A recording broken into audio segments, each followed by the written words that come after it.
Thank you for joining my presentation. My name is Seojin, and I'm a junior studying computer science and cognitive science. I've been part of Dr. Solange Brown's lab in the Salama Snyder Department of Neuroscience for over 1.5 years. And today I'll be sharing my work on the effect of locomotion on neuronal activity in the mouse visual cortex, focusing on differences across layers and cell types. When a mouse views an object, visual information flows from the retina through several brain structures. This includes the visual thalamus, the primary visual cortex, and higher visual areas. The primary visual cortex, or V1, has this layer-wise structure where each layer consists of different cell types, as shown in this figure. Neurons in mouse V1 exhibit a variety of functional properties, and one of which is orientation tuning. Orientation tuning means that each neuron has a preference for a specific orientation. For example, let's imagine we are recording the visual cortex using this bar stimuli in different orientation angles. Here you can see that this one neuron exhibits different responses to the bar with different orientation angles. And the response is strongest for this vertical bar. And then using this spike rate, we can plot an orientation tuning curve that shows the preferred orientation of the neuron. Along with the visual properties like orientation, the V1 also responds to non-visual features such as movements. Previous studies have shown that locomotion modulates these responses. One study investigated the effect of modulation by locomotion by comparing the orientation tuning curves when the mouse was stationary, as shown in this red part, and when the mouse was moving, shown in this blue part. Their findings highlighted that the V1 neurons enhance their tuning to the preferred orientation while moving. V1 consists of two major subtypes of neurons, regular spiking pyramidal cells and fast spiking inhibitory interneurons. The distinguishing feature between these two is their spike width. So the RS cells have broader spike widths, as shown in this upper example, while FS cells have narrower spike widths. Multiple previous studies have shown that these neuron subtypes are differentially modulated by locomotion.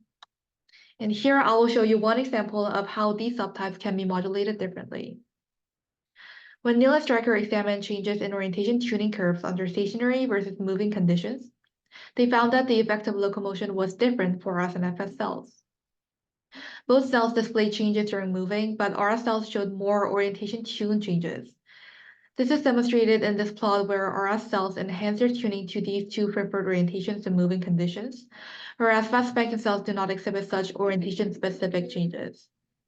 This is an example of how locomotion can drive a cell type-specific modulations in neurons in V1.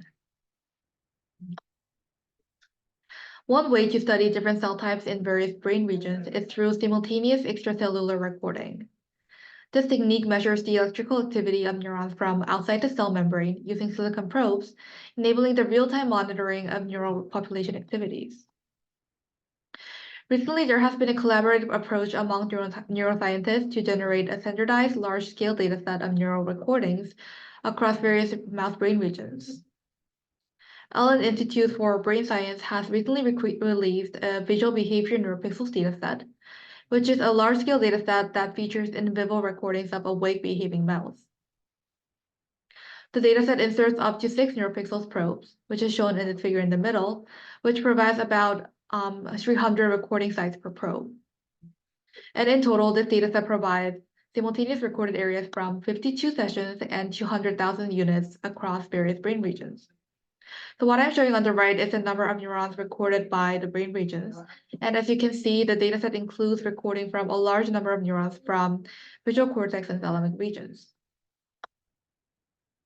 Using Allen Visual Behavior Dataset, we aim to investigate how locomotion modulates the neuronal activity in mouse primary visual cortex and how the modulation differs by depth and cell types. So our goal was to test 3 specific hypotheses. The first thing we wanted to do was to replicate the prior studies that have shown that the neurons in V1 show different responses depending on the cortical depth they are recorded from. Therefore, we hypothesized to see similar depth-dependent variations in the Allen dataset. Secondly, there is a lack of deeper understanding of cell type-specific differences in the modulation by locomotion, so we decided to test whether the depth-dependent pattern of modulation is more significant in RS cells than in FS cells. Lastly, picking a wider scope approach on various facial brain regions, we wanted to test how the degree of modulation by locomotion changes as one proceeds up the visual hierarchy. So we hypothesized that the degree of modulation will decrease in the regions higher up in the hierarchy, since the regions will be more focused on processing specific types of visual information than behavioral states such as locomotion. So to compare the modulation by locomotion, we began by separating the running and stationary periods during sessions. For this, we plotted a histogram of the recorded speeds throughout the entire sessions to see how the speed values are distributed. The histogram revealed peaks approximately at 1 centimeter per second and 50 centimeters per second. And based on this, we set all the periods in the session where the mouse moved slower than 1 centimeter per second as stationary periods, and the periods where the mouse ran faster than 25 centimeters per second as running periods. Next, we assessed the effect of locomotion in neural responses across all 2,753 B1 neurons by comparing their mean firing rate during stationary versus running period. Out of the total neurons examined, about 73% of B1 neurons exhibited higher mean firing rate during running periods. This finding aligns with the previous study, which demonstrated that the majority of B1 neurons had increased their firing rate while running. Then, to examine the variability in neural activity across different cortical depths, we first standardized the depths across sessions. And this process was crucial since the raw depth measurement values may differ based on the insertion angles of the neural pixels. So for example, for the cortex represented as this gray rectangle, the neural pixels A and B, when they are inserted at different angles, would have different raw depth values when they're recorded from the same depth. To address this issue, we used a formula to calculate the standardized percentage from depth from the cortex. And with these standardized depth values, we then compared the mean firing rate during stationary and running periods across different cortical depths. In this plot on the right, we are plotting the mean firing rate of V1 neurons by depth in the y-axis. So the depth value of 0 would indicate the surface of the cortex, and as the depth value increases, it goes deeper into the cortex. And the result demonstrated that there is a significant difference between running and stationary mean firing rate for most of the depth categories. And also there existed a significant depth-wide difference. It existed for both running and stationary periods. And interestingly, the results showed a significant bump at around 50 to 60% from the cortex surface. This result is a replication of the previous study, but uses depth categories instead of layers for closer analysis of the impact of depth. And then we wanted to look whether these differences by depth have meaningful extension to the layer-wise comparisons. So we performed a layer-wise analysis by separating the cortex into 6 layers by measuring the proportion of each layer from the surface from the cortex. The results supported the findings by showing that there is a significant layer-wise differences in both running and stationary periods. Then to answer the second hypothesis of whether there is a cell type specific differences in modulation by locomotion, we aim to compare the two major cell types, fast spiking and regular spiking cells. So for this analysis, we first started by separating RS and FS cells in the entire B1 population. And as mentioned earlier, spike width is a distinguishing feature between these two subtypes. So using spike width as a metric, we could successfully separate RS and FS cells in B1. The depth-wise comparison of the mean firing rate during running and stationary periods revealed that there exist differences in depth-dependent variability between RS and FS cells. The plot on the left compares the mean firing rate of running and stationary periods of RS cells for different depths. The result illustrates that the mean firing rate of the RS cells was lowest near the surface of the cortex, followed by a pronounced increase around 50 to 60% depth, and then a sharp decline.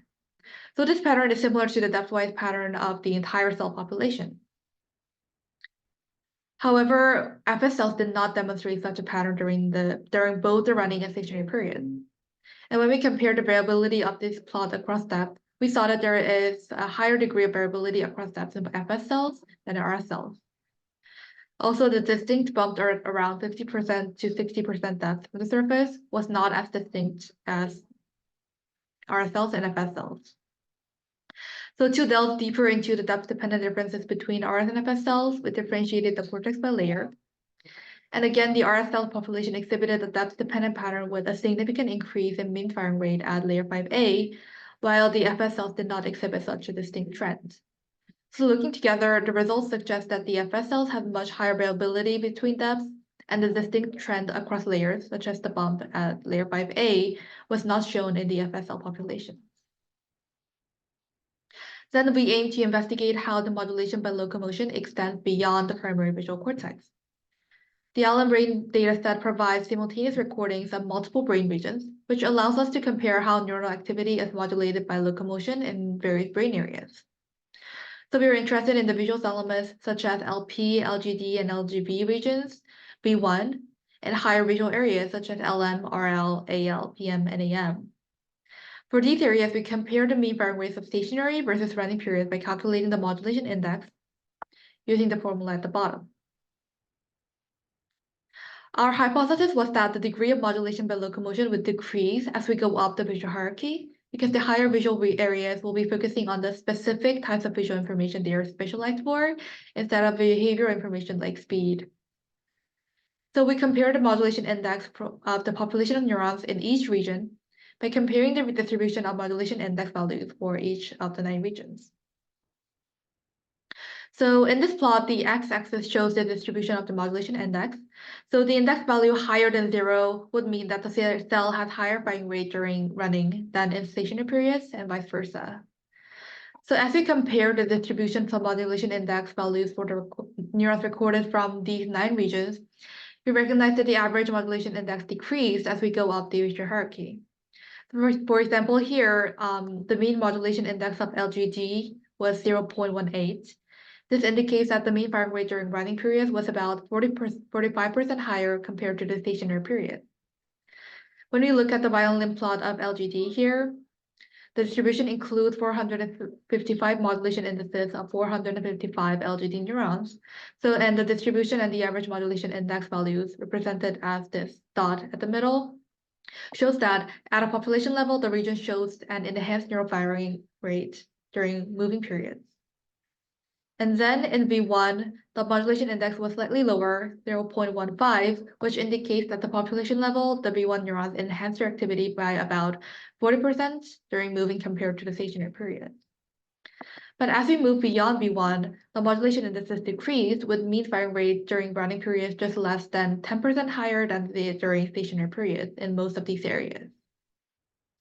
So the violet plot clearly shows that this modulation is most pronounced in visual thalamic areas and in V1, and from there it gradually decreases as one moves up the visual hierarchy.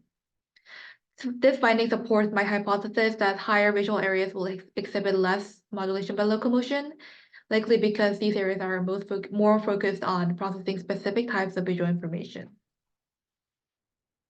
From the results, we arrived at 3 conclusions.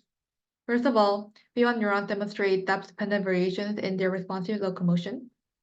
And the modulation by locomotion exhibits more distinct depth-dependent pattern in RS cells than in FS cells. And finally, the degree by modulation by locomotion decreases in the regions higher up the visual hierarchy due to the specialized function of these areas. In future studies, we could conduct a more in-depth analysis on the individual cells in these higher visual regions. For example, when we look at this modulation index histogram of anteromedial regions of the visual cortex, which had average modulation value of 0, we can see that there are actually a substantial number of cells that are highly modulated by locomotion. And the function of these neurons is not investigated in this project, since we are just taking the means to see the population level trends. However, we believe that it'll be very meaningful to investigate the subtypes of neurons in the higher visual areas that show different degrees of modulation by locomotion. Also, we could apply the depth-wide analysis that we performed on the V1 to higher order visual areas to study how the effects of modulation extend beyond V1. And finally, we believe that it'll be meaningful to investigate other behavior variables that are involved in tasks, such as licking, reward, or arousal.